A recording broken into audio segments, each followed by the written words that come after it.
So మేషరాశి వారికి ఎలా ఉండబోతుంది? ఈ సంవత్సరం ఆదాయం మేషరాశి వారికి 11, వ్యయం 5, రాజపూజ్యం 2, అవమానం 4. అయితే ఏలినాటి శని ఉన్నా కూడా ఈ సంవత్సరం ఈ మేషరాశిలో ఉన్న ఉద్యోగస్తులకు మంచి కాలం అని చెప్పచ్చు. ఉద్యోగులకి మంచి ప్రమోషన్స్ వస్తాయి, ఉమ్, లేదంటే స్థాన మార్పులు జరుగుతాయి. ఉమ్, అది కూడా మంచి ఉన్నతి కోసం జరిగే మార్పులు. కొంచెం స్థాన మార్పు తప్పక, ఎందుకంటే అర్ధాష్టమ గురుడు, ఇప్పుడు రాముడు ఉన్నాడు, అడవికి వెళ్ళాడు అర్ధాష్టమ గురుడు వల్ల. కానీ ఎందుకని వెళ్ళవలసి వచ్చింది? ఆయన పుట్టిందే రావణ సంహారం కోసం, రాక్షస సంహారం కోసం. అంటే మీ డెస్టినీ ఏదైతే ఉందో, రాబోయే మార్పుని మీరు తీసుకున్నట్లయితే ఆ మార్పు మీకు ఒక రకమైనటువంటి మీ జీవనానికి, లేదంటే మీ లైఫ్ లైఫ్ అచీవ్మెంట్ లాంటి యోగాన్ని ఇస్తుంది. ఉమ్, మార్పు వద్దని మీరు ఆపుకున్నారు. కొంతమంది బయటికి వెళ్ళాలని ప్రయత్నం చేస్తారు, ఉద్యోగం రీత్యానో, వ్యాపార రీత్యానో, చదువుల రీత్యానో. వాళ్ళు వెళ్తే మంచిది. ఆగారు అనుకోండి, ఏదో కారణంతో ఏదైనా అడ్డంకులు వచ్చినాయి, వెళ్ళలేకపోయారు, తద్వారా డెవలప్మెంట్ ఆగిపోతుంది. ఉమ్, కాబట్టి మీరు మార్పును ఆహ్వానించండి. ఎందుకంటే శని కష్టపడే వాళ్ళకి ఎప్పుడూ తన తోడు ఉంటాడు మంచిగా.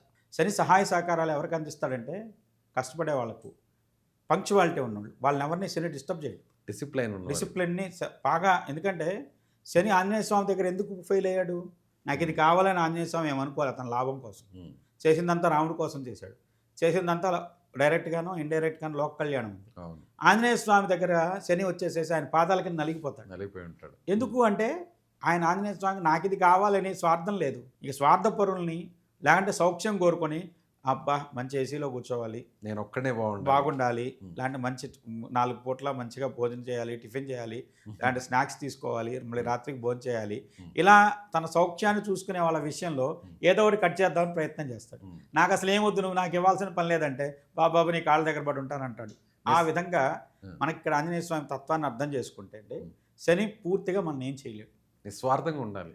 నిస్వార్థం కాదు, పంక్చువల్. నీ డ్యూటీ నువ్వు చేసుకుంటే లాభము నష్టం వదిలేసి.